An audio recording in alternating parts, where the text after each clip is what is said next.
Hello, and welcome to another episode of Break the Cycle with me, your host, Joshua Smith. I hope everyone is having a wonderful Wednesday. I think it's Wednesday. I'm pretty positive this time. I said that with less positivity than I had in my heart that it's Wednesday, but you guys know how I go. I get all mixed up and forget shit. And then I spent the whole day with Dan Smots yesterday, which was awesome. By the way, that guy rules. If you're not following his podcast, The System is Down, you can find that at tsidpod.com.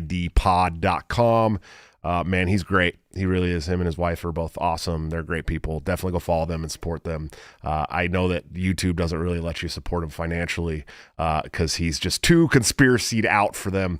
But it is fun to listen to his show, and you can always check him out on Odyssey and all that other great stuff as well. Guys, we got a great show for you tonight. No, I'm not trolling you at all, but let's start off with some sponsors. First, of course, we have toplobster.com, the man, the myth, the legend, my good friend and partner on Break the Cycle, where you can get this great Break the Cycle custom pillow that you see on my couch during all my streams by using BTC at checkout for a 10% discount. Or you can join the Patreon, subscribe star, or become a member of my YouTube channel under all of my videos by hitting the join link, where you can get into the private Discord server and get all of Top Lobster's new gear up to 2 weeks early at like a 30% discount. I know he's been on kind of a lull putting out new stuff for the last couple weeks, but he does have a really cool Trump Kaczynski 2024 hat that you might want to check out. It's pretty funny. Definitely do that if you can. And of course, executive producers of the show, anthemplanning.com, for all your emergency and crisis planning needs. Check them out today. See what they can do for your business, home, or personal life. They're doing a wonderful job that the government has historically sucked at much cheaper and much more efficiently for your business. So if you own a business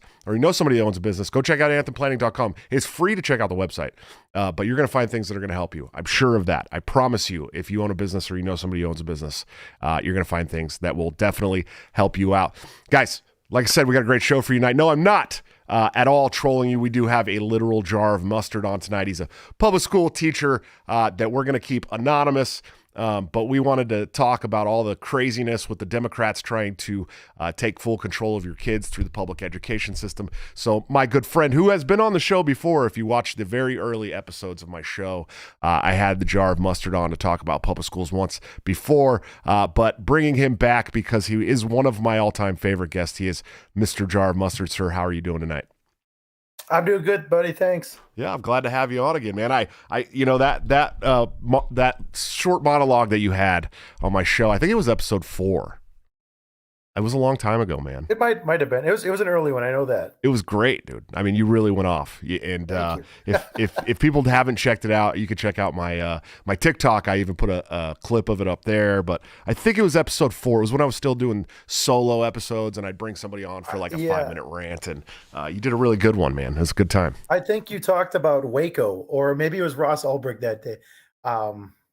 It was one of the two of those ones. So, yeah, I think if it was that, I think Waco was my very first episode, and Ross Ulbricht was episode 4, I believe. So okay, I think you're talking Ross. Yeah, that was I don't remember what was. Oh, school closings was the big hot button. Yeah, this is when we were still only needed a couple more months to slow the spread back then. Yeah, geez, what month did you start this in? May? March. There are schools that are still not open, by the way. It was March.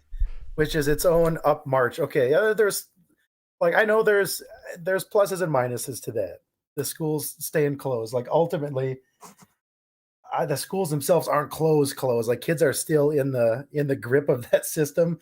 They're just at home and sad in the meantime. Right. Yeah, absolutely. Thankfully, so I think when I had you on, my kids were the couple that we have in public school, because they were just so far behind, we couldn't do it on our own, basically. They were still doing the virtual school at the time, but they've been back in school for months and months and months and months now. So yeah, it's one of those things where, like, it's just a weird thought to have that you're going to have a generation of kids who, just as American kids, and I know there's other stuff all over the world, but they're going to have really bizarre memories of school that are not shared at all. Right. With, like, from state to state, like a kid who's like, I grew up in Iowa. They'll be like, oh, really? Okay. I grew up in California. We didn't go to school for 4 years. Like Right. it's gonna be like those kids are gonna have nothing to talk about. It's gonna be weird. Well, yeah, They're not gonna get what any of that is. oh no, and when I had Andrew Bogut on, he was really awesome. But we talked a little bit about like the effect this is going to have on college athletes and pro athletes. I mean, California, like they're still not playing organized sports in schools there. That's wild. I know. So like you can't better. I mean, these poor kids that are living through this time that had these great aspirations to become a pro football player or a pro basketball player, they're not even going to get their shot.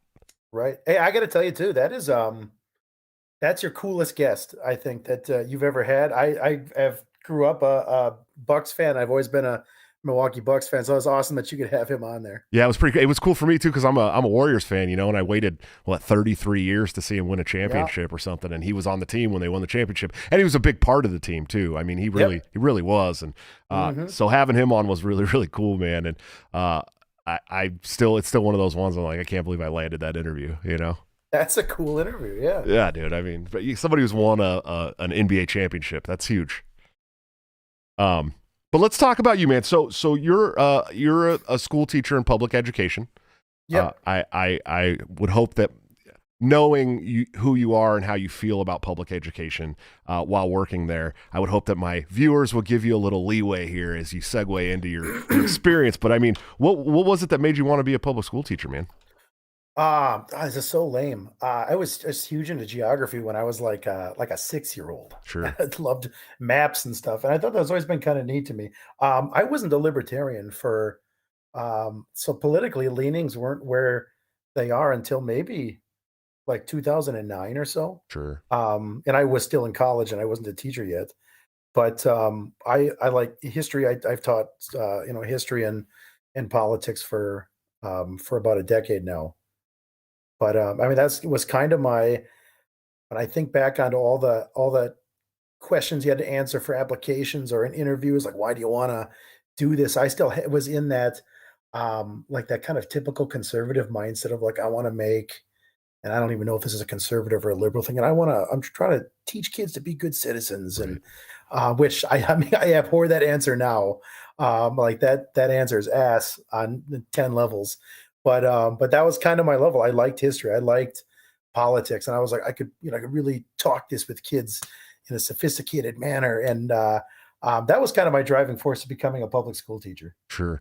Yeah. And it's really funny because we talk because we are going to eventually be homeschooling all our kids here. Yep. We have several small ones that we will definitely not be putting into the public education system. We'll be homeschooling here. We just want to get a little bigger place, and we kind of want to have a little farm area first and stuff like that before we really get there. So that's kind of what we're working towards. But we talk a lot about the history thing because the history that you're taught in school, elementary school especially, and all the way through high school is just so skewed. It's such a it's skewed dog thing. shit. Yeah, I mean it is. That's one of the bigger when we talk about politics. The silly parts are when people talk about all sorts of political shit getting interjected into math classes and stuff like that. Right. I think that stuff is wild, but most people see that. Your average person sees that as bizarre. Even if there's people who don't want to admit that, like an openly campaign for like this stuff is stupid, they look at that and they're like, okay, that's dumb. Like I've worked with other teachers who are very left of center, or they're just like that type of kind of bougie progressive type of dude. Right. And that would be their wheelhouse if they'd be like, this is great. And they're like, no, that stuff is dumb, man. And it's not happening in most places. But it could, like, that stuff catches on and the right people go, hey, this is a great idea. We need to start adding this in. They're super vocal about it, and everyone else just goes quietly to themselves, this is stupid. All of a sudden it is policy somewhere where you wouldn't think it would be policy. Right. Like history and stuff. Yeah. There's been debates. I mean, there's left and right and center and authoritarian and libertarian opinions on everything in history forever. It's like the math and science questions of interjecting things into it that were never there. That stuff's new. And I think most people see that as absurd. I think people got to speak up more about it. Right. Well, and so something that I've noticed a lot especially over the last year. So with all these school closures, it felt almost like the kids were being bullied.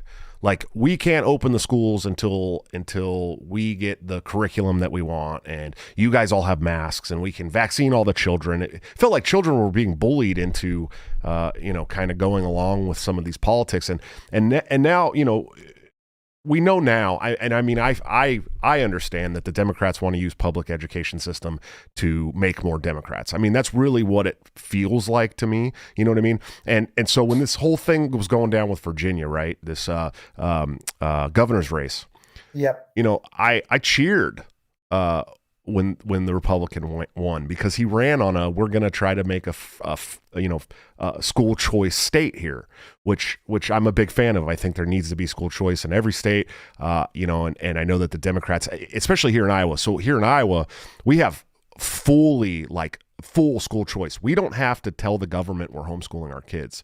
We can literally just homeschool our kids. Good. You shouldn't have to. Yeah. Right. Right. The thing is, that should be the very moderate choice. And I've always thought the school choice is step one. That should be seen as, some people look at that as a radical idea, like shuffling money into private, the private sector. And sometimes it is. Some of these private schools are also just as shit as a public school is, but choice is important. You have recourse when you've got that choice. You don't have recourse when you can't have the choice. Right.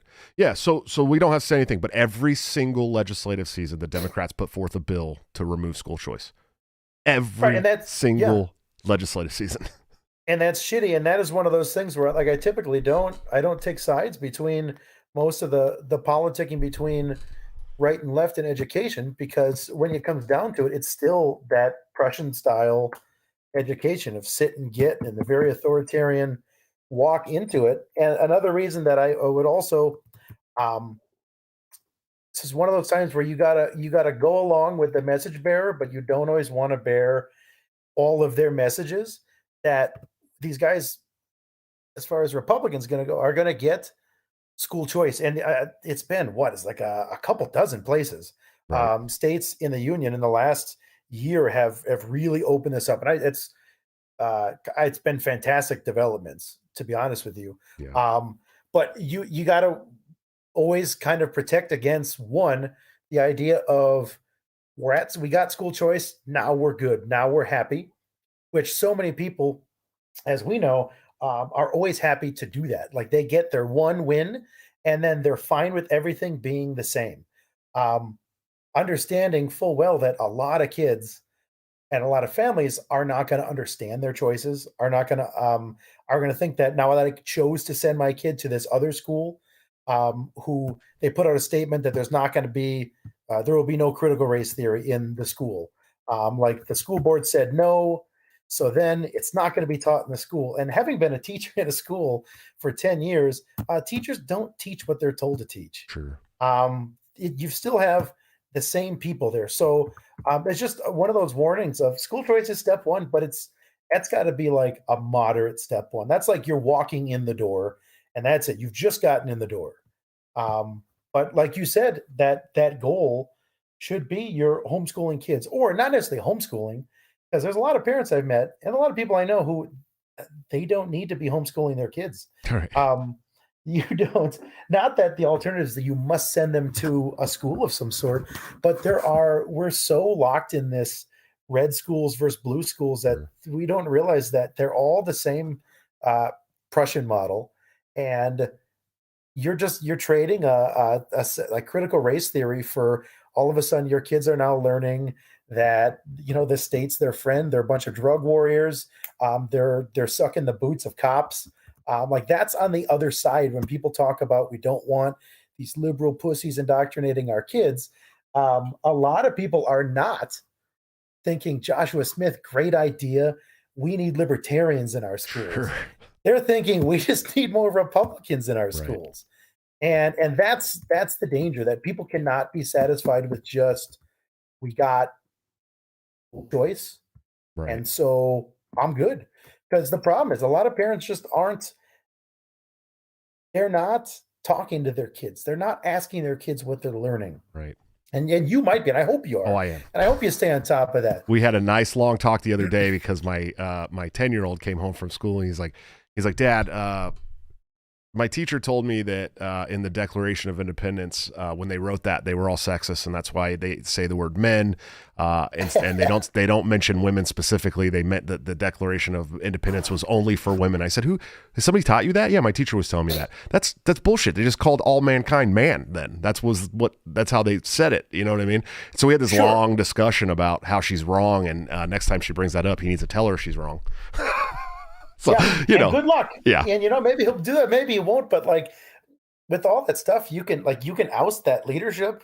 Right. You could oust a couple of those teachers like that, but like the alternative curriculum is nationalism and militarism, right? The drug war. And like, I think that swing back and forth, if you can win an election or win a legislative battle and you could get school choice, you could just as easily lose a legislative battle or lose an election and have school choice taken away from you. Yeah. And usually when people lose something politically and then they get it back, they are vindictive about it. Right. So if a state is going to lose school choice, like these purple states, I could see people taking this and be like, it's not going to be called losing school choice. It's going to be called education reform in Missouri or something like that. And it's going to be where it comes with a gigantic overhaul in all the stuff that like California teachers unions wanted in exchange for holding those kids hostage. For they can go back to school if we get a bunch of bullshit curriculum changes that no one really wants, but the teachers want it. And so, I mean, that's just something to worry about. Yeah, that's something to keep in mind, which is why I'm glad that you talked about homeschooling, alternative styles of school, community schools where like families simply get together and they work out with professionals, or maybe some of them are professionals, 5, 6, 7, 8 families. They hire someone to teach their kids. So that choice is amongst maybe 8 families instead of the 1,000 families that go to a particular school district. And who the hell knows at that point who's making which decisions? It's the politicians now. Right. Yeah. And that's, I know my fiance, Julie, has been looking around and trying to kind of build a community based classroom. And that's something she's really a big fan of the radical unschooling ideas. If you're familiar with that stuff, she's a really big fan of this lady. God, what is her name? I'm not going to remember. She always tells me I need to have her on the show. I think it's Deborah something, but she like radically unschooled all of her kids. And it kind of to me, it's like, it's actually like really extreme. You know what I mean? Because. Oh yeah, it is extreme. Yeah. And some extreme stuff is it a Dana? Dana. Yes. That's who Dana something. Yeah, that's right. You do need to get Dana on your show. Also, you need to marry that fiance. What are you waiting for? I'm trying. You have like 19 kids. Well, she's got a ring on her hand now, so we're halfway there. We're looking at May in the summer. We're gonna get married in Colorado. So May of 2023. You're not, or 2022. Yes, 2022 next year. Okay, don't be one of those guys that waits like 4 years to be engaged. It's ridiculous. No, the big thing for us is going to be funding it basically. But we found where we're gonna get married at.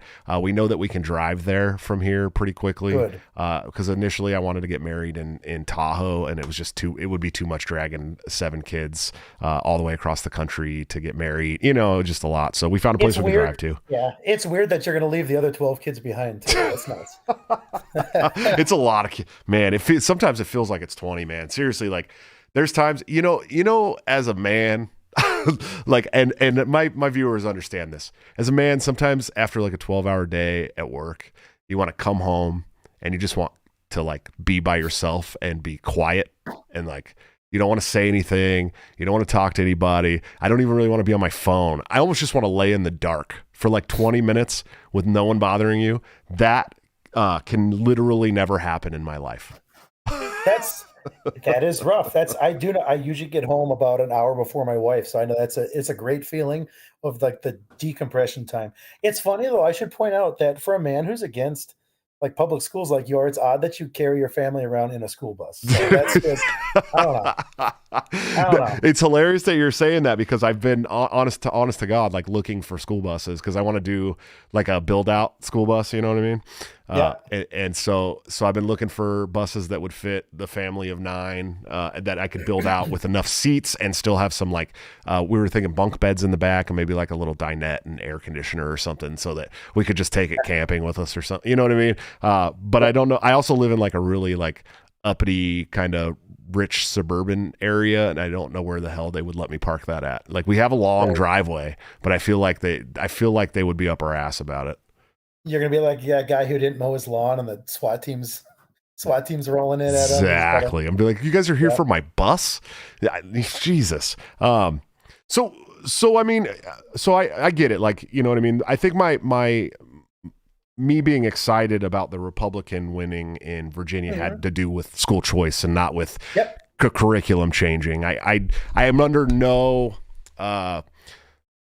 illusion that the Republicans are going to have a curriculum that I agree with in Republican schooling. You know what I mean? Yeah, right. Yeah. That's like, that'll be the challenge. That's always the challenge we know this, we understand we are a fringe ideology. Right. And so we're in need of fringe solutions, that you have to ally with who's going to make your children's lives a little bit better. But you can't rest either, which is important. But the school choice is a good, smart step. And I know it's tough doing homeschooling. It's easy if you've got, a couple jobs and you've got some money in the bank and you're living comfortably, to just be like, why don't you homeschool? It's not easy for everybody. Yeah. And so I definitely don't want to sound like someone who's just incredibly out of touch. Like, the fact that we don't have sound money in this nation is difficult. It's brutal when you're trying to afford to provide for your kids properly. Right. But there are people who can provide for that, and they can provide for that properly, and they simply don't. Because I mentioned this on the last time I was on, that kids oftentimes just get given up to the state. A lot of people just assume, and I think why part of the outrage is there now. It's like this slow burn over the last 10 years, where people are finally picking up on, holy shit. And I don't know if it's the last 10 years or whatever, like, holy shit, I cannot believe the things that are being told to my kids as truth. Right. But I just got to tell people, like, how do you not believe it? It's been happening for a while. Do you not talk to your kids? And I'm glad you do, Josh. Like, that's a good example but it's maddening how parents don't talk to their kids, because they've simply ceded child rearing to the state. They said, here you go. Here's my kid. Teach him everything I believe. Right. And that's it. And when they get home, the kid goes and plays video games, and mom and dad hang out on their phones and watch reruns of Seinfeld or whatever. And the discussion doesn't go much further from there, other than scolding. And I just remember being in a meeting one time with a parent, and I was like, you know what? I'm always getting such weird stories from her and weird stories from you about how these discussions you guys have at home go. Right. What do you say to her? And the mom was like, I just tell her she's got to behave better. And I wanted to say, what the fuck does that mean? Right. Like, what does your kid doesn't like you because you're fucking weird. You don't talk to your kids unless you're scolding them or you're scoffing at something that they like that you don't understand. Like, I don't get any of the shit that the kids listen to for music. I don't understand it.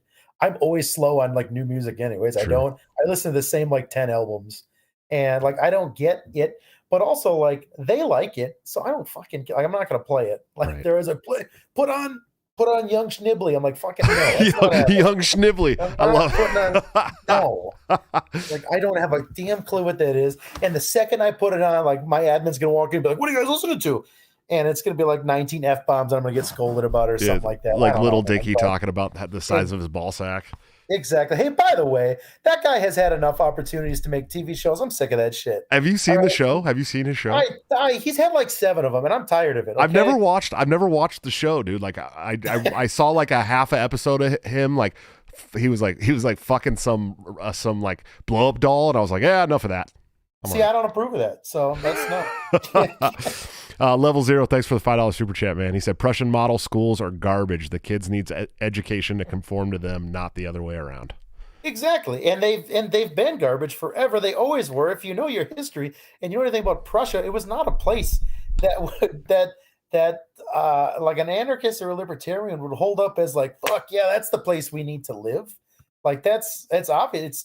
But it's become the default model because it is the easiest method of control, for one, and that's kind of like the cynical libertarian comment on it, but also it's just the easiest way to run a school if your priority is getting tax money, providing a service technically to the most amount of people that you can possibly provide a service to, and then just kind of keeping that running smoothly. Like it's efficiency for efficiency's sake.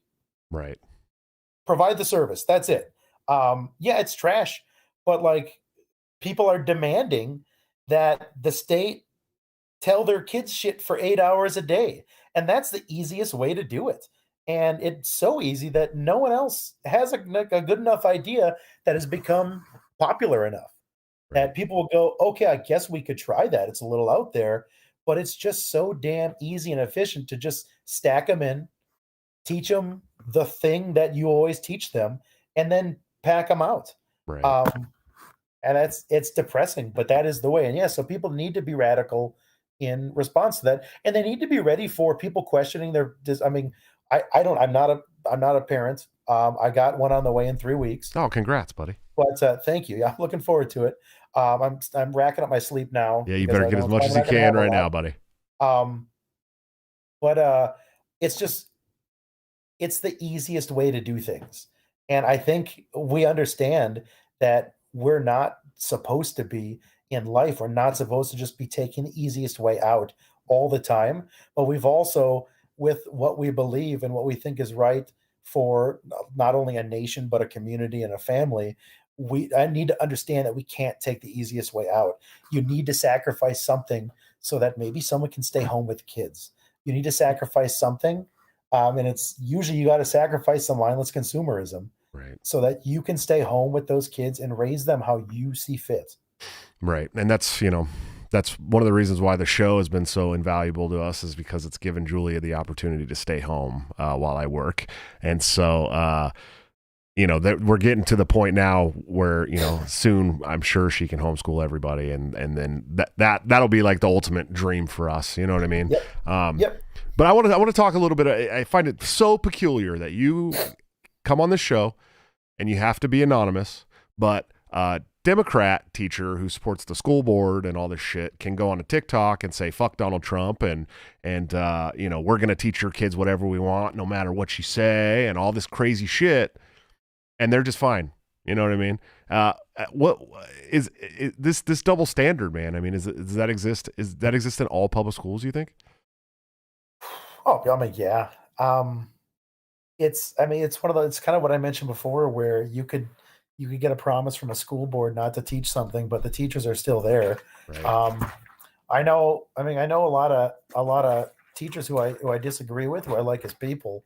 I know a lot of teachers who I agree with, who I don't particularly care for as people. Sure. I know a lot of people who are petty tyrants and they've gotten into the job, maybe not because of their ego, but the way they treat their job is pure ego. And yeah, I think the fact that they're defending in large part this model that exists, I think, yeah, there's an obvious double standard for these ideas in anything. If you attack what the media is pushing and what your large institutions are pushing as the ideology that needs to be put forward, you're gonna get attacked, and someone who is for them is gonna get glamorized. That one's too easy, which is why, like, more and more, the option is that you got to just get your kids out of those places. Like, you can get your policy changes, but they're still going to be learning the things you don't want them to learn. Right. Yeah, it's frustrating, but it's one of those hypocrisies that I become so used to that I'm not losing sleep over it. Right. Like, I know that my average coworker does not agree with most of my political opinions. Or at least on the surface, if maybe someone else was saying them in front of them, they might be like, it's silly. People listen because I get along with people really well. Sure. But no, as far as policy stuff goes, it doesn't surprise me. It's irritating sometimes when I see that stuff. But we just have to find other solutions. Yeah. And maybe politically there is some pushback now where those people won't be so brazen when they see that look at how it's losing you elections. Because by and large, it looks like that's not a popular set of ideas. And I said that already. It's not popular. So yeah, it's gonna lose you. It's gonna lose you votes. And I think having our politicians so in tune to Twitter is a boon for some of us. Right. That politicians start to believe that Twitter is the real world. They see these ideas on Twitter and they go, "That's my policy. I'm gonna run on that shit." And then they're surprised when they lose, and they go, "What? I got like 1,500 retweets on this the other day. How did that not show up at the polls?" When people, and I was explaining this to someone the other day, like a girl I went to college with was like, "Do people not see what's happening in front of our eyes with this Facebook stuff? They're going to make the whole world into the Matrix." I think talk about that meta. Oh And I just had to God. tell her, Hell no meta. one's. I was like, no one knows what the hell you're talking about. Right. And she's like, "Are you sure?" I'm like, "I 1% of boomers understand what you're talking about. Like maybe 2% of anyone younger than that knows what you're talking about." So it is a boon that these people pick up and they spend so much time on their Yeah. like Twitter accounts doing their politicking there because they get a little out of touch. And your average politician's already out of touch, but maybe entering them into this world where they think they know what the voters want is actually a gift for us. Well, I just hope that all the politicians get trapped in meta, and then we don't have to live with them anymore. Oh God, that'd be fantastic. I'd love that. They all get hooked up to the meta, and Zuck's like, "All right, we did it. We're anarchists now." I'd be like, "Wait That a would minute. be Wait a great. minute. Really? The biggest Mhm. troll ever, dude. You know, that'd be great." But that's not going to happen. So, so tell me, so you're a public school teacher, man. I mean, that's what you do. Yep. Do you have opportunities to kind of go against the grain as a public school teacher at all? Oh God, I say whatever I want. Yeah, that's like for the last 5 years. I moved cross country this last year, so I'm in a different state now. But I taught a current issues class. It was an elective, and we read. I joked about it last time I was on, but we did read a few chapters of Anatomy of the State. Um, we read Nice. Kaczynski with the kids, which the kids love Kaczynski. Um, Nice. because they're so addicted to their tech, they know it. They read it. And actually, I have a student right now who was like, "Mr. W, have you ever read Ted Kaczynski?" And I was like, Yeah. "Yeah." And she was like, "All right, can we read through this?" And I'm like, Instead of doing your homework, that's fine. We'll just read Kaczynski." Oh wow. Um, because I mean, the stuff they got him doing otherwise is just silly. So I was like, absolutely, let's read Kaczynski. She's like, "I have that. I've got Nick Land. Have you ever read Nick?" I'm like, "No, I've not read Nick Land. I know any left wingers right now are probably shitting themselves. And no, I for the most part have not read Nick Land. I know some about Nick Land. Like, have you ever read Deleuze?" I'm like, "We're not reading this shit. Like that stuff is schlock." But yeah, the kids are curious too. If you give them space to be curious, and a teacher could have just as much said like, "No, do your homework. Shut up." Right. Which But that would the have been dumb. majority would.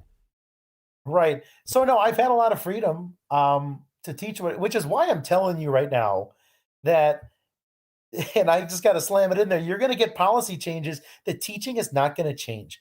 I think your average person probably doesn't know, and I'm glad you're asking, doesn't know what really goes on inside a school. We get our ideas of schools from like TV shows and movies. And I Right. love watching a show where like there are like teen characters and they're at school and they're just doing shit that I've never seen at any school ever in my life. Like they just get in their car and like they just leave, or they get 30 minutes between classes to just like hang out in the courtyard and just have a good dialogue between characters. I'm like, what is this? Like, what are you doing right now? Yeah. Never happens at school. Or I'm like, what are these situations? But yeah, I think there's, I mean, even when I was at a kind of formal regular schools, I'm not now. I'm at an alternative, different style school. Sure. But when I was at kind of your typical school, someone comes in and watches you like twice a year. Right. They have no idea what's going on. And you do paperwork a couple times a year. And with COVID stuff, shit, that year where COVID hit us in the spring, I didn't have my boss came into my room one time. I was showing a documentary about heroin addiction. About the first part was like Oxy, like the whole OxyContin cover up from the fucking pharma companies. Nice. And guy comes in, he's like, are you doing it? I'm like, "I'm showing this for like 20 minutes." And he goes, "Oh, okay, I'll come in some other time." And he never came in the rest of the year. So I mean, I'm happy I'm able to do that because I'm able to give kids opportunities to read stuff they'd never have a chance to read, and expose kids to things they wouldn't. But also on the other end of that, I'm sure there's people thinking, this motherfucker's let my kid read Kaczynski. This is like, there are people that would be unhappy with that. Right. And so I'm telling you that, like, if you don't like that, then a policy change isn't going to change that, unless your policy is the principals need to be in the room 24/7, or my kid's classroom needs to be closed circuit TV to my house every single day. And at a certain point, you're making a dystopia for your children, when the solution is you just got to pull the plug. Sure. Yeah, and that's, again, tougher and more difficult than more easier said than done. And so, are you in favor of getting rid of at least the Department of Education, but possibly public schools entirely? Yeah, sure. Yeah, I would succeed. I have a knack for making relationships, building lines of communication, and I think I'm a good teacher. I think I would succeed at that. People have asked me that before. You fucking idiot! Why would you? Who would abolish their job? Right. Like, someone with confidence, someone who thinks they could still make it. Like, if you think that this job is the only one you could ever get, you would see abuses and just systematic immoralities in your line of work, and shit that doesn't work, and shit that perpetuates like the type of authoritarian place that we live in. And you'd be like, but I got the job, so I think this should just go on as is forever. Then I don't know what to tell you, but you're missing something out. But yeah, I know I'd be fine. I'd be okay with it. And I think I do a good job right now within this. I get kids to not go to college. There's way too many kids that go to fucking college, man. Sure. It's ruining. It's immoral to keep on telling kids that they gotta go get a college degree, or to go find yourself in college. Go find yourself. I'm like, go take a hike. All right. Go take some time off. I think my best achievements, I've gotten a handful of kids to renege on dedications to joining the military. Right. And enter like the trades. And I had a couple kids that were a couple years ago that were going into the Marines. And I was like, why don't you just be a welder? Why are you going to the Marines? We had a long discussion about it. And, without ripping on them and tearing them down, and because they're very, patriotic kids, True. I just said, maybe don't do that. Like, you're still a brave kid, and this shit does take our bravest kids. Go in there and they join the military, and then they get their youth gets wasted, and their bravery gets wasted on all the bullshit we do overseas. So that's maybe the proudest stuff that I've done in my time as a teacher. Sure. Maybe that's what all libertarians need to do. We all need to become public school teachers, all of us, and just trash kids who want to join the military. That's the next step to ending all the wars, dude. You fucking idiot! You want to get rid of your kneecaps? All right. Well, we could do that. We could go in and teach them about the drug war. We could really raise up the next generation of kids to be libertarians, dude. Yeah, and you know what? That is something I want to talk to you about too. And some people aren't going to like this, but I've told, like, this is and I think I really suggest Emma Goldman's essay on the child. It's The Child and Its Enemies. Sure. If you haven't read it, I suggest it. I did prepare a section of it that I'm gonna read to. So Emma Goldman is a leftist. She's a socialist, communist, whatever. She was an anarchist, though. Labels she'd have put on herself, but she wouldn't agree with us on a lot of things. Sure.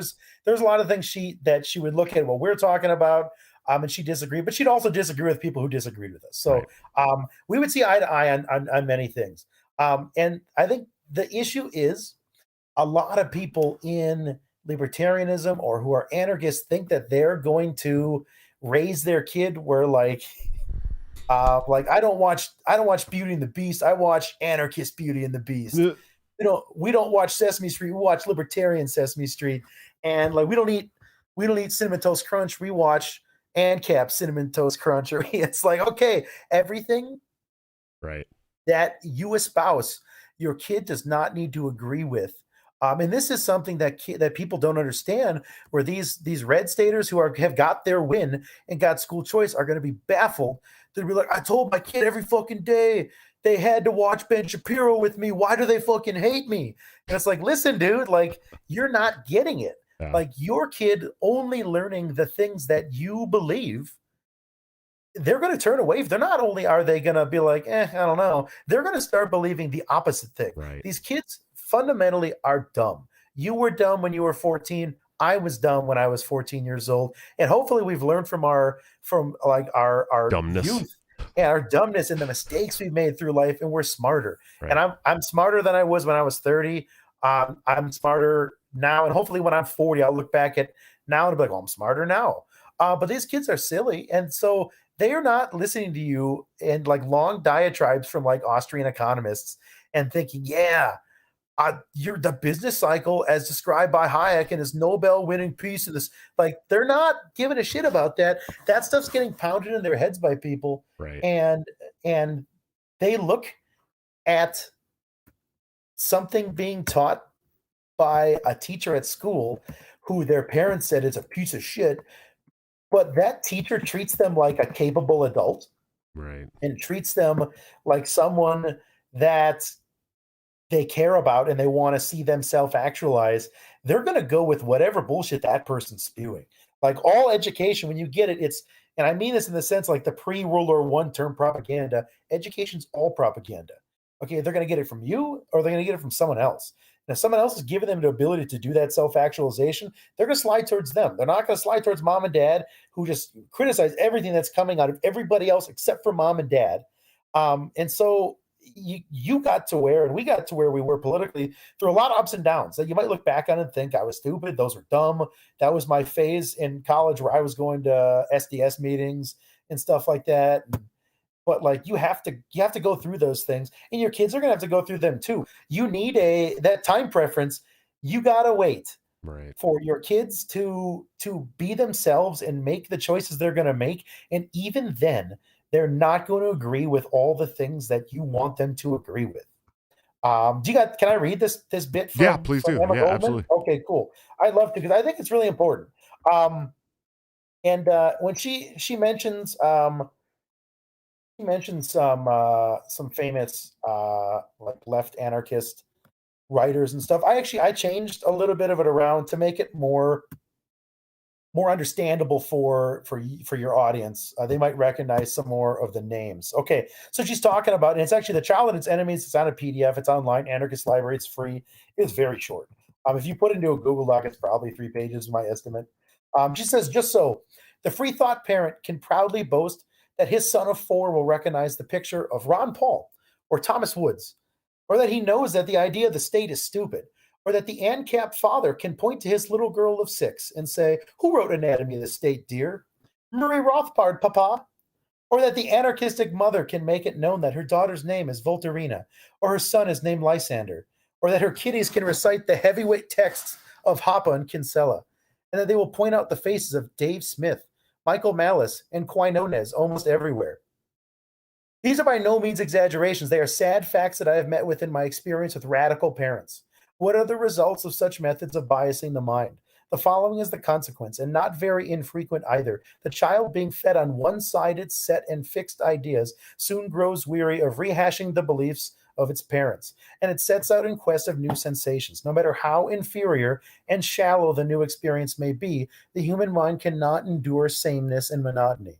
So it happens that boy or girl, overfed on break the cycle episodes, will land in the arms of the corporate press, or they will vote for progressivism only to escape the drag of being forced to read Dead Austrians all day, or that they might start a Rachel Maddow fan club only to find relief, to find relief from the old-fashioned libertarianism of their father. And so that's the end of the bit there. But I think that's really important that she opens the essay with, is the child to be considered as an individuality Right. or as an object to be molded according to the whims and fancies of those about it? That even the ideas of the family of the radical can stifle learning of the child. That it's super important to know this. And going back to that discussion you had with your son, that's super important. Right. That you don't, that if he were to come up with these ideas himself or be like, I think that might be correct, that you don't yell at him, be like, "You little idiot, I can't believe I raised you." You would say, "You know what, that's interesting. What do you think about this situation?" And when you see something on the news together, be like, "Do you still, I mean, is this something that you care about yet? Like, how would you apply that to this?" Right. Question your children, like talk to them and have discussions with them. Ultimately, if you're raising them right, they're not going to be jackboots. they're they're not going to go down those wrong roads. They might still, who knows, man. The world's Right. a big place. Well, my But 17-year-old, I bought her the big version of For a New Liberty by Rothbard Bard, uh-huh. and I just said, it'd be cool if you could read this sometime. And she hasn't read it at all. But she's also in public school, but she's in like an alternative education school, trying to play catch up. So she would like to graduate before she turns 18, and she's got a lot of catching up to do. So she's at a school that lets her kind of go at her own pace, so she can go faster. And she was writing a paper, and she really likes to show me the stuff that she's doing. I think because we didn't live together for so long. Yep. It makes her happy to know that I'm proud of her, and It's incredibly important. Yeah, and I try, like she's learning. They're like teaching her how to code. This school has taught her how to use a 3D printer, which is awesome. That's pretty neat. Yeah, pretty cool stuff. And but she we got into a conversation the other day. She wrote a paper, and it was she was citing some stats, some criminal justice stats, and I'm not going to get into them here, but she's talking 30, 15 or what? Oh my goodness. There was some stats that she was quoting to back up her paper, and I was like, hey, where'd you get those stats from? And she's all, well, I read them in this blog article. And I said, okay, well, let's talk about that. And so I wanted to talk about it with her. I wanted her to understand that stats don't lie, but statisticians do. And so we got into this discussion, and we went all through like the gender pay gap and like everything. And she's like, yeah, well, men make more than women. And I broke it down for her, like, well, here's all the variables when it comes to, talking about the gender pay gap. And these are the variables that weren't used to deduce any of this. And that's why you can lie with stats. And at the end of it, we had, she was like, wow, I never really thought of it that way. But I didn't berate her. You know what I mean? I wasn't like telling her you're stupid. I was like, well, can you look at it from this point of view and check it out? You know what I mean? And I think more people need to do that with their children than just, spank them and tell them they're stupid and tell them to quit listening to their teacher. Like that's not how it works. Right. Because they're absolutely going to keep on listening to their teacher, and they're going to listen to their teacher way harder now. Yeah. Okay. And hey, I'm glad. Yeah. Fucking stop hitting your kids. Holy shit, people. Yeah, dude. Fucking. Yeah, that's all I got. I get so mad, dude. Like, don't hate your children, dude. I think you tweeted a meme, or maybe it was it Jose Callison tweeted something about, there was a meme about someone wanted to fucking hit kids. I cannot stand that shit, man, so much. It was a Pawn Stars meme about. Oh, that was the guy that came on my post. I can't remember I don't even remember the fucking post I was talking about. But he's like the problem with today's kids is that they haven't been hit enough. You got to smack them. And I was like, what kind of fucking retard thinks that we need to smack our kids more? I don't. I swear to God, man, there's some people out there that are severely worried that people aren't hitting their kids enough. Yeah, like we wouldn't. And they'll blame it was weird. They'll blame the weirdest shit on people not hitting their kids. Like we wouldn't have all this crime if people would just hit their kids more.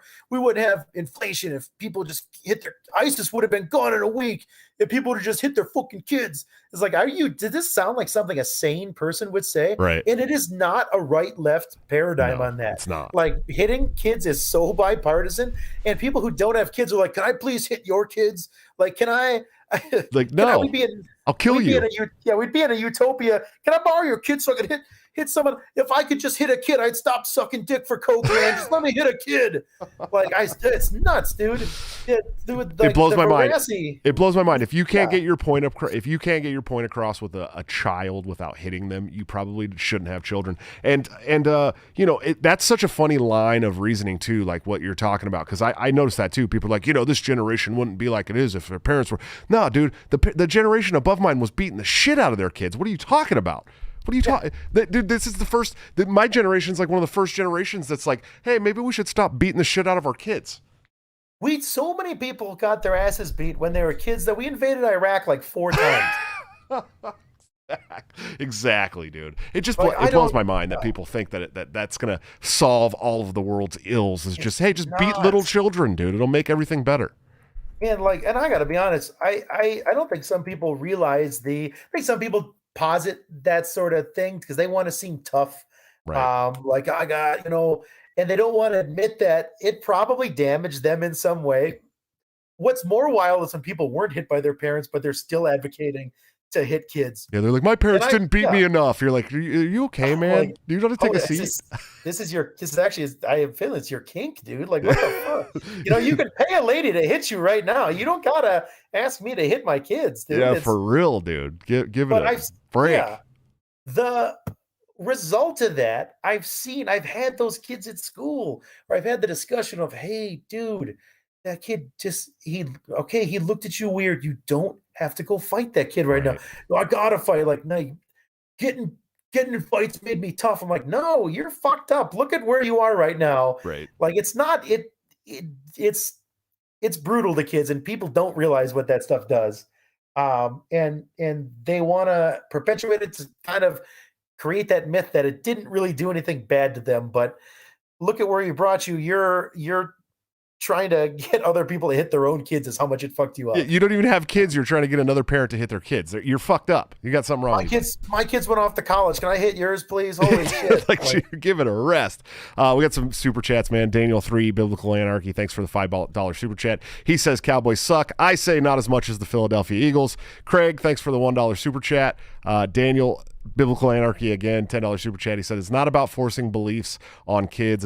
It's about not subjecting them to state propaganda. They'll naturally become anarchist libertarians if you just teach them don't hurt or steal, no exception. So this is my my big thing with children. I'm a big fan of teaching my kids that they should not be dependent on the state, and I think that teaching them that without berating them is going to help them not become dependent on the state. And so I think that that's the biggest thing we can do as parents to really keep our kids from becoming these authoritarian tyrants. Yeah, that's what like getting into Kaczynski. That's where the whole, and it doesn't apply to kids, I think, in his original sense, but that power process, right? And needing attainable goals and being able to work to get them. And kids just don't have to do that anymore. Kids have been to, I think, their original delights. Oh, you don't got to do anything. Like, we're creating kids who are working on that first example that Kaczynski talks about, that the man through wishes can get what he wants with no effort. Right. Like, he has fun and then he gets bored and then he gets clinically depressed. And all of our kids are doing that at these schools because they are dependent, even for their challenges, they're dependent on the teacher. At some point, they have been broken of their ability to make their own challenges because teachers have simply said, stop doing this cool thing you're doing and do this lame shit that I'm telling you to do because of a district and county and state curriculum that I had no say in whatsoever. And teachers, to their lack of credit, just go along with that sort of stuff. Not realizing that, dude, your boss comes in like twice a year. You don't have to do this dumb stuff. Right. You can give kids more options, but then even within that Prussian model we've been talking about, there's only so many options you can give those kids. When you've got 30, 35, 40 of them in your classroom and just think, oh, this is fine. They'll all do the same thing because it is all the same critiques as you teach to the lowest common denominator. Right. And now it's even worse because we just give kids tech to sit in front of. And with new flashy tech, it seems cool. The kids have fun, then they get bored. And then we got what we've gotten over the last decade, especially in the last year and a half. And the kids don't have any goals. They're absurdly depressed. And their eyeballs and their heads hurt because they're sitting in front of their computer over and over and over. And even the ability of their brain to feel happiness is now dependent on the state. And that's brutal to think about, but that's where we're at. Right. And you got to pull kids out of there as quickly as you can if that's the case. Like, especially these schools where kids haven't even gotten back. They're still learning all the bullshit, but they're just sitting alone in their bedrooms now instead. Right. Which is even worse. Yeah. That's not being dependent on people. Like, kids will realize that. I heard someone was tweeting about kind of like prepping the other day. And their warning was like, please do not treat prepping and learning these cool skills that you would need to know as like a prepper, prepping for disaster, as like work. Like, so many of these things are awesome that you can learn to do. They will also save your family in an emergency, but they're cool and they're fun. But kids don't have any of that. None of that responsibility has been given to them. None of the goal making and goal achieving, it's all been taken and stripped from them. Right. I could just think of Josh. I mean, what was your first job that you had? I had 2 paper routes. I was on the front page of the newspaper because I had 2 paper routes. I had a paper route too. That's Yeah. awesome. Yeah. And I was like That 9. was, yeah, exactly. You get like $8 a week or something weird like Yeah, it that. was. I think I'd make around $100 a month, and Did you? then we do once a month. We did like telethons at the ledger, like where they made the papers, and you wouldn't get paid for getting new subscriptions. You just get like boxes of candy and shit. Uh, The good old days, dude. But then I'd turn around and flip airheads at school. You know what I mean? That's oh man, I love I have had a few of those kids at school. Yeah. They go buy like the bulk box of candy bars and sell them for double the price. Loved those kids. Smart kids. I Dude. remember kids be like, "Oh, can he be doing that?" I'm like, "Sure he can. What are you doing, dude? Like, of course he can be doing that. This kid's making money up in here." Yeah, dude, it was great. Dude, I know I you loved want a my paper Reese's. routes. It was the worst. It was like the worst job I ever had to come to think. You know, I think back on like Saturday and Sunday papers and having to get up at 4 o'clock in the morning when you're like 9 and 10 and like take these big, huge, heavy ass papers to the houses. But like, dude, I had $100 a month when I was 9. Who else did that? Yeah, it's kids don't. It's not that they don't want to do that, but those avenues they've never been given that option. Yeah, you can't do it cut anymore. off. Yep, No, been gone a long time. they can't do. I remember when I was 14, I got like my first like the official job where I wasn't just getting paid cash or something like that, and I was working at McDonald's. But like kids, 14-year-olds aren't doing that anymore. There are some places sure where kids can get like the worker's permit, but like the amount of jobs has been slowly closed off so that they could possibly get. They can't do a job where they get any discernible skill unless they do it outside of the bureaucratic system. Right. Like I've had kids that are just flipping cars. They buy rusty old buckets and they fix them up and they sell them to people. That's great, but unless you're doing that, which most kids do not realize they can do, no one has ever told them, let alone their parents have not told them they can do that. And people have, and these kids have largely been discouraged because someone's like, well, I think that's illegal. I don't think you can do that. Like, why, why would that be illegal? Of course, but kids get discouraged from that stuff, and they don't think that you can do any of that stuff because by and large they're not allowed to do that stuff, and no one's giving them the idea this is an option. And kids don't just know things are options. Like, it doesn't just pop into their head like, oh, I think this is allowable. They see so much other stuff and other ways in the world where just making your own choices is not allowed that they start assuming that being a free person like that isn't allowed. Right. And more that's becoming true because no one is realizing that and pushing back and saying, hey, you could do this, and it doesn't have to be making money, it could be literally anything. But they're not getting it from schools where they should be getting it from, and parents are ceding their parenting to schools, and so no one's giving that to them. No one's being the adult. They're all just saying, hey, wait till you're 18, then maybe you can start being real. Right. And that, if you wait until 18, then they give you a fucking rug pull. And now you got to be real now. You got to be an adult, but also we're not going to help you ever again. Right. Right. No, I get it, man. I've been very blessed to have parents who helped me way after 18 when I needed it, or a mom who did, and grandparents who did. But not every parent is like that, man. Some parents are. That's true. Yeah, they're ready to get you right out the house at 18, so you better be ready. But yeah, I was very blessed. My mom worked her ass off. She was look at that. I broke my damn mic. I haven't done that in a while, guys. Yeah, so I was really blessed with a mom who worked really hard to raise 2 children by herself. She worked 3 jobs. So whenever I wanted to work and make money, she was like, dude, seriously, start as soon as you can. So I got, I went from a paper route, then I got my first like real like hourly paid job, nice. Cleaning the pool and mowing the lawn at the gym when I was like 13 or something like that, and they were paying me like $4 an hour, and then I started serving in a Mexican restaurant when I was like 15 or 16, and then started doing trade work. I mean, my mom always worked for a construction company most of my life when I was growing up, and she was the controller of the office. So when I dropped out of high school my sophomore year, I started going to a continuation school like once a week Fridays, and then I would do my schoolwork at home. And so Monday through Thursday, I would go and dig trenches and demo walls and stuff for this construction company. And I was making, like $10 an hour or something as a 15-year-old. And I was getting like $400 a week or something like that. It was great, dude. I was rich, That's money, dude. Yeah, that's serious money. Yeah, when you're 15, dude, that's a lot of money, man. That's good money. Yeah, I didn't have nothing to pay. I didn't have no bills or nothing. You know what I mean? My mom wasn't charging me rent or anything. So perfect. When I was 16, I worked at the local hospital, and I actually got PTO. Like, it accumulated very slowly, but I didn't even know what it was until someone explained what PTO was to me. I was like, wait, I get paid vacation? They're like, very little. I remember with like after 2 years of work, I took 40 hours paid vacation. Oh, geez. And I was like, holy shit, this is nuts, man. Yeah. My But those options are just fewer and far between, Oh man. yeah, my daughter who is 17 now, but when she first moved here, she started working at Wendy's. She was 15. She was working at Wendy's. She was pregnant. She was about 4 or 5 months pregnant, working at Wendy's.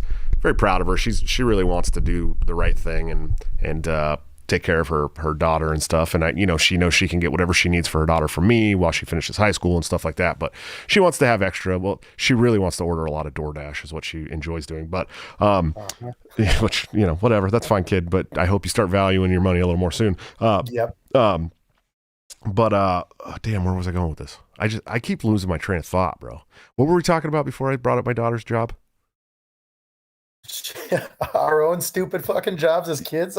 Yeah, I don't know, man. Anyways, but yeah, she's making money. I was going somewhere with that, and then I trailed off. I started getting stoned at the beginning of the show. I really got to stop getting stoned when I do these shows, man.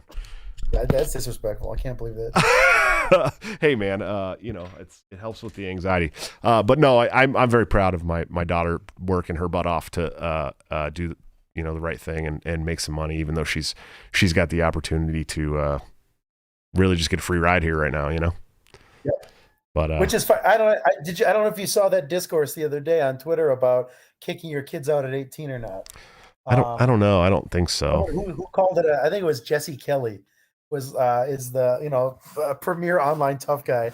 Oh yeah, he is for sure. He's also like 6'8" though, so I mean he's kind of scary. Which I like some things he has to say, but the whole I think it was at 18 you're out of my house, and someone called it a big bank psyop to make sure that as many people could have their own mortgages and stuff like that as possible, which I buy into some of that. And it's not like someone at a big bank's like, all right, send out the message that kids got to be out of the house at 18. Right. I think the argument is that it destroys generational wealth.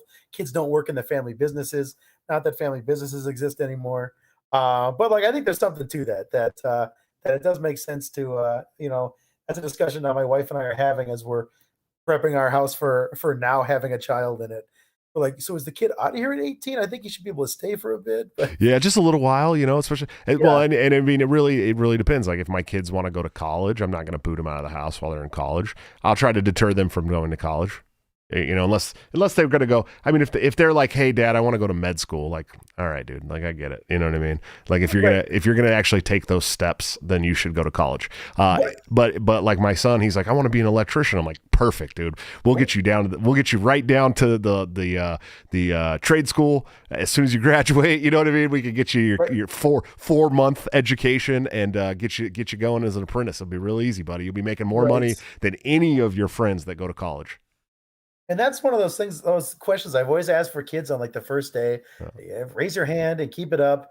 Do you plan on going to college? And I've worked at a really affluent district at one point. I worked at a pretty rural blue collar district at one point, but usually it would be like 50 to 75% of kids' hands would be up. Right. As put your keep your hand up if you know what field you want to go into and you know what your degree is going to be called.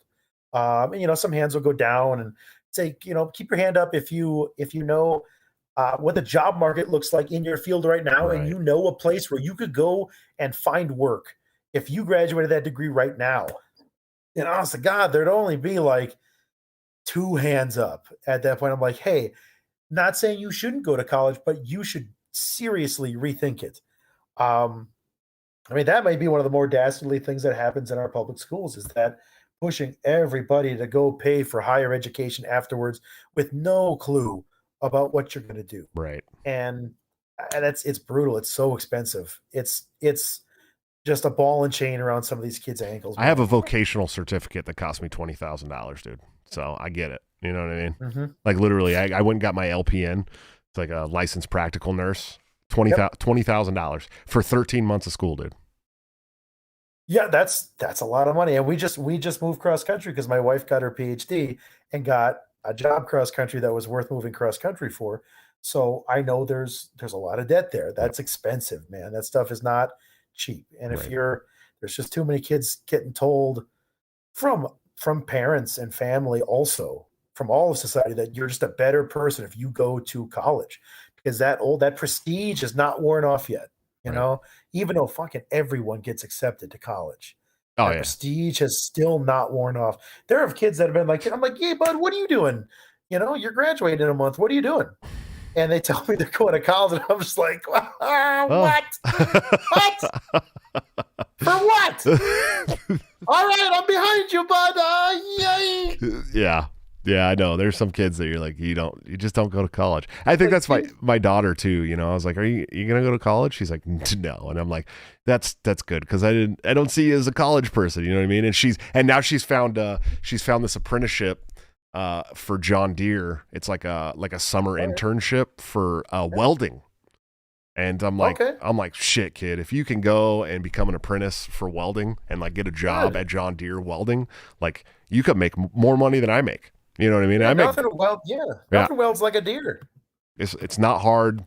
It's not easy to weld good. And I told her, I said, if you pay attention, listen to what people tell you, don't argue, and learn how to weld, you can make a lot of money welding. So hopefully she'll do it, man. That's tough. And from what I've heard, the way public school is set up does not set kids up properly for those apprenticeship programs and whatnot. So I mean, it's another disservice that the style of learning is doing to them. But I'm glad that she's in that. So many kids look at that and they're like, I'm some dirty hobo. Right. Like, it's like, I go to college or I'm homeless. That's the idea in their mind that has, of course, been created by all the adults in their life. Right. You know, I don't know. Daniel 3, thanks for the $5 super chat, man. He said, I think I'm the last person in America to join a family business post high school. I know some people who went to the family business after high school, man. It gets frowned upon. Like, it's the whole idea of like, you don't want to go work for dad. They're living in their hometown still. It's like, yeah, I love this place. It's where I was raised. Yeah. Like, I already want to move back to where I moved from. I know it might happen someday, but like, and I'm a grown adult. It's like, why are you trashing a kid for not immediately leaving the town where he was raised? I think that's a silly cultural thing. I think people who move, it's one of those choices that people who do choose to up and move, they need to put that idea out there. Like, I can't believe you would still be here in this town. They need to put that idea out to feel better about the loneliness they're feeling in a giant metropolis. Like, that they're more trying to convince themselves. Right. But it does pervade our culture, the whole guy who stayed in his hometown as a negative thing.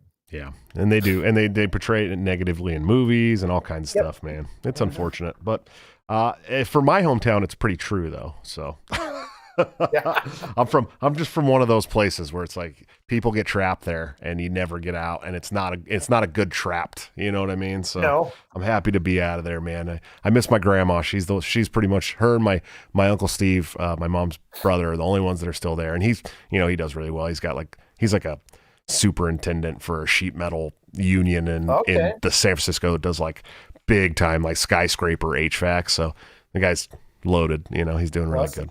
Honestly, though, you can go pick grandma up. Go pull the school bus around and pick grandma up. I'm trying, dude. Up. I'm trying. That's I've been trying to get my grandma and my mom and sister to come out here too, because Iowa's great, man. Bus. I love Iowa. School bus with the wheelchair winch. Yeah. And just load her in. Yeah. Maybe I will. We'll see what happens with Granny. But brother, we're at the end of the show, man. I'm just a huge fan of yours. I really appreciate you coming on.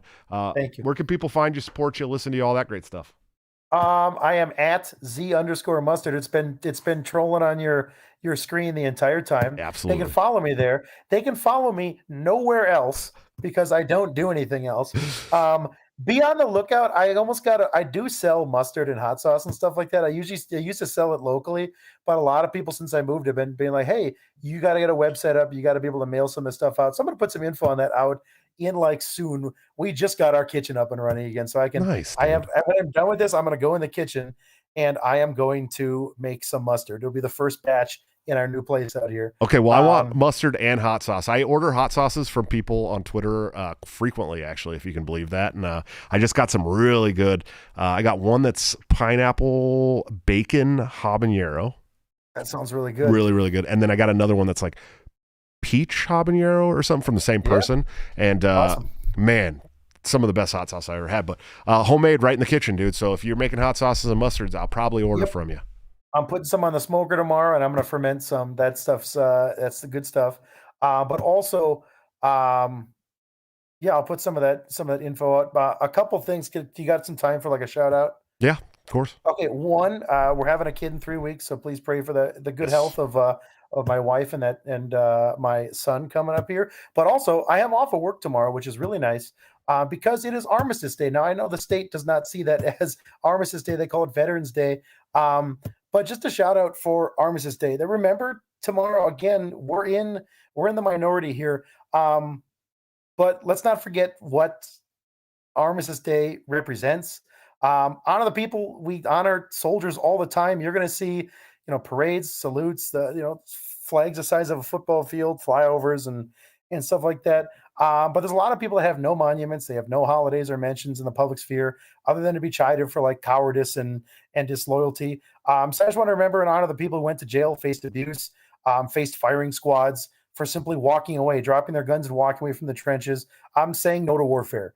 And bringing World War I to an end for the reason we remember this. So for tomorrow, November 11th, just remember the peacemakers. Nice, dude. That very, very well said. I appreciate you. Thanks, man. Thanks for having me on. I enjoyed it. Yeah, I did too, man. We'll do it again in the future for sure. Thanks so much. Okay. You take care, bud. Hey, you too, brother. All right, guys, another awesome episode of Break the Cycle. Go follow Z Mustard on Twitter. He's a great follow, and he's really fun to have on podcasts. So if you got a great podcast, hit him up. See if he can come on yours too, but you got to keep him anonymous. He is Z Mustard only.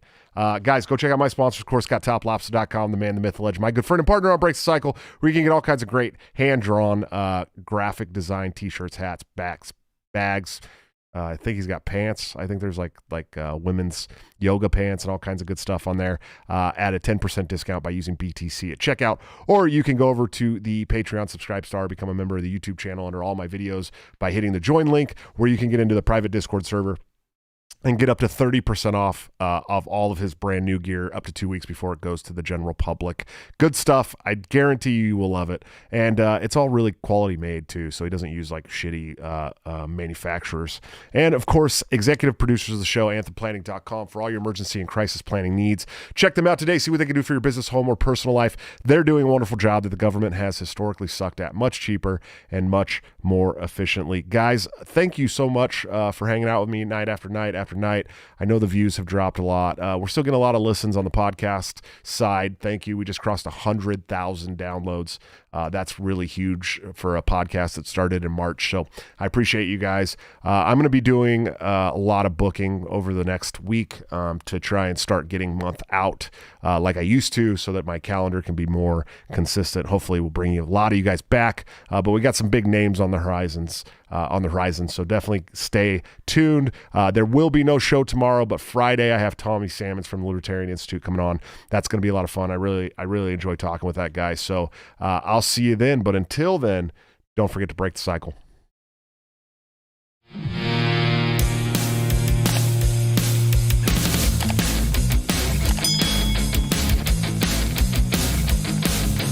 Due to legal reasons, I just have to explain. The lyrics of my last song may seem to contain a violent call to action in the verse and refrain, but I just meant it in Minecraft. The helicopter part was in reference to GTA 5 and the things you do. So any violence you commit, I am not an excuse, because I just meant it in Minecraft. A chipper is my friend and he's constantly cold. Accusations of incitement getting totally old. Make your own choices, yeah, you have control, because I just meant it in Minecraft. Obviously I would never advocate force, unless there's due process and a trial, of course. And if you're convicted, we will make you a corpse in Minecraft, just in Minecraft. Nothing I mean, you know it. No product dinners, cause it closed for COVID. Holy shit, I think I'm a poet.